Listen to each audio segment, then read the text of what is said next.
Most people know that gratitude boosts happiness, but there's a difference between knowing it and doing it. And there's a difference between doing it and really doing gratitude as effectively as possible. There's a recipe that we like a lot at Happy Brain Science. What's the specific behavior you're grateful for? What's the emotional impact it had on you? And what's the organizational impact? Let me give you a real life, not made up example.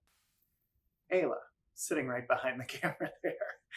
I am so grateful for you setting up this video equipment so that we could film video after video today. Specific behavior, emotional impact. It feels so good and productive to get so many videos made when I've been too busy with workshops and various other projects to get this done over the past few months. And it just feels productive, and it feels like we're going to help people through these videos, which is what our work is all about after all. And business impact. These videos are going to help people, and I hope help Happy Brain Science at the same time as helping people watching these videos. Thank you, Ayla. Real life example I hope you can learn from. Next time you want to thank somebody, don't just say thanks, but say thanks for doing A, which made me feel B and help the business C.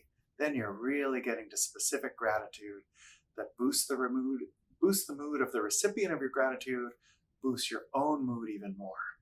Boosted mood equals boosted results.